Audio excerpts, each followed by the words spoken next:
Welcome back to the Common Sense Crypto channel, everyone. This is Rich making another video on XRP today. As usual, we're going to talk about XRP today. So I hope everyone is having a fantastic day wherever they are in the world. I will also discuss all of the other news that is currently happening. On Sunday or Monday, I will create a H-bar video. I'm going to try to finish the video on H-bars. I know many of you have been requesting it. Blue Hawk Legend XRP is the source of this hash key listing. This occurred at 8 UTC on May 30th, and it involved XRP spot trading. Since everyone is aware of the increasing demand for XRP, everyone who does not now have it listed will do so in the upcoming weeks.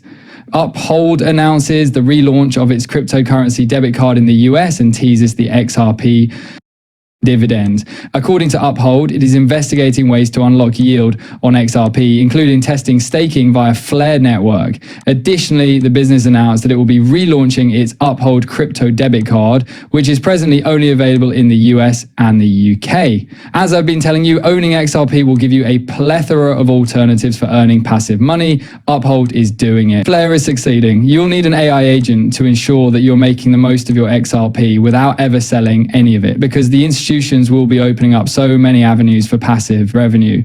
IMF uses XRP to verify R3. The XRP community is divided on this issue at least once a month, but occasionally a tweet from a digital asset researcher named Smoke has brought renewed attention to an IMF departmental paper from February 2024 titled "Rise of Digital Money: Implications for Pacific Island Countries." According to the post, the IMF specifically stated that R3 is based on the XRP blockchain, highlighting a particular mention in the study that links the R3 corporate blockchain platform to the XRP ledger. The word documented is added in the tweet to highlight the reference's official status.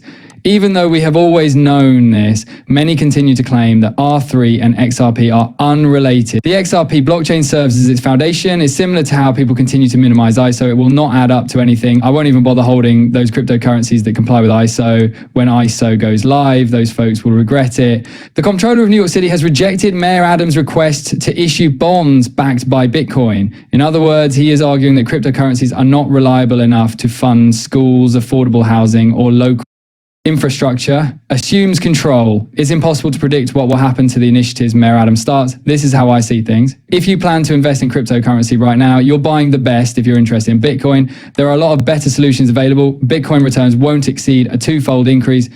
You could only hope for that. Then everything collapses. And guess what? If you're still holding it, you're also riding that crash. That is why I've never understood anyone who believes that investing Bitcoin, whether it be for pension plans or anything else, is a sensible idea. They seem to lack sufficient education. In the 4-year cycle's operation, after a fantastic run during which there is a lot of enthusiasm, Bitcoin crashes, leaving many individuals holding their bag for another 4 years. US banks suffer unrealized losses of $413 billion, 0 cents, and $200 million, 0 cents, as the FDIC cautions that rising interest rates are putting further strain on them. This liquidity situation is not going away, as I have been telling you. After the election, everyone believes that everything changed suddenly. This threat still exists. The FDIC cautions that despite apparent improvement, the decline has probably already reverted due to high bond market volatility and a rising treasury yield curve. There will be a liquidity crisis. We will witness bank bail-ins when it does. The FDIC has previously discussed bail-ins. The US government doesn't step in and save the bank in that situation. Rather, your money is lost and the doors are locked. I would therefore want to have my money in cryptocurrency. As everyone is aware, the Phoenix rose to prominence following the liquidity crisis. Crypto Beast is the source of this. I've been telling you this for months, and he's telling you the same thing. If you are not a billionaire, do not purchase a home. For now, rent. Hold off on purchasing your first home until the housing market collapses in 2026. Later, you'll thank me. This is what makes it so wonderful. Anyone who intends to cash out some of their XRP in order to purchase their first home will be purchasing the lowest priced property on the market, because this crash, in my opinion, will occur at the same time as XRP's meteoric rise in early 2026. This year, it will have a surge. XRP will probably reach above 2 digits by the end of this year. The blow off top has the potential to push XRP into 3 digits. According to the 201722018 run, that will take place in January. And everything is still on course for it to occur as of right now. A severe warning about Ethereum's future is issued by JP Morgan. This is what they said then. The Chicago Mercantile Exchange futures market, where both Bitcoin and Ethereum contracts are currently heading into backwardation, is the focus of JP Morgan's thorough Ethereum warning. When future prices drop below spot prices, it signals a decline in institutional demand from significant players who usually employ regulated CME futures contracts to gain exposure to the cryptocurrency market. Despite recent network upgrades and enhancements, the banking giant's examination of Ethereum price predictions shows alarming patterns. Despite increasing protocol efficiency, the Petra update did not result in the significant network adoption or user growth that institutional investors had anticipated at this stage. Is JP Morgan merely attempting to lower the price of Ethereum in order to purchase more of it? Or are they correct about Ethereum in your opinion? You know, so far in this cycle, I haven't noticed all the excitement surrounding Ethereum. Not much fanfare. Most individuals believe that Ethereum is doomed.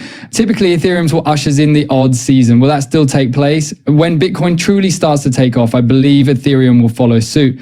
As of now, I'm not sure if JP Morgan is correct about Ethereum. It's too early, in my opinion. Is the quantum financial system, or Ledger, a fraud associated with dozens, if not hundreds, of similar frauds? Ledger QFS is a brand that aims to persuade novice investors to transfer their cryptocurrency irrevocably to different Ledger QFS scam sites. People are telling you to get your XRP and XLM into the quantum banking system right now at this point. It's all nonsense. These individuals are attempting to steal your cryptocurrency, and it isn't real. I keep hearing that this must be completed before Nasera Gesera begins. People are falling for this massive swindle, which is fueled by hype. Avoid falling for these frauds. Your cryptocurrency holdings could be destroyed by this captcha pop-up. Elastic Security Labs, a cryptocurrency cybersecurity company, has discovered Eddie Stealer, a novel Rust-based form of info-stealer malware that is intended to obtain personal information such as computer passwords to entice their victims. Hackers fabricate "I'm not a bot" that sneaks into harmful websites to grab pop-ups. This is how it seems. We've all witnessed it. Even clicking "I am not a bot" requires caution. I implore you to protect your cryptocurrency, and this year you're going to earn a lot of money. Don't allow yourself to become a victim. These articles are becoming more and more common. Blue Hawk folklore is the source of this as well. Robberies and kidnappings have been rampant lately. Although it appears that only a small percentage of cryptocurrency owners run their mouths, this will become more common as utility kicks in and everyone wants to flaunt their newfound money. Avoid signing your own death sentence. And we can also see it here. One of the main problems is that millionaires and billionaires want to flaunt their wealth because they made it quickly. On Instagram, they share pictures of their mansions, helicopters, and footwear. They don't take care of their web presence. As I've always told you, don't share your XRP holdings with anyone. Don't tell anyone. Additionally, when you become wealthy in this area, avoid taking photos of your brand new automobile and other purchases, because guess what? You become a potential victim as a result, and we constantly witness it. Individuals are powerless to assist themselves. They must flaunt everything. In the crypto torture and kidnapping case in New York City, the third person was taken into custody. This instance was different, However, I would want to draw attention to this particular aspect. 21 weeks into 2025, 25 wrench attacks have been reported. It appears that my estimate that we will average one attack every week this year is accurate. For the remainder of 2025, they anticipate one crypto attack every week. They're probably correct in my opinion. I see that a lot of people share how much XRP, HBR, and QT they own with the world. Don't tell anyone, else you will eventually become a victim. You must be careful out there. This place has always been the Wild West, The Wild West was always crypto. However, it was never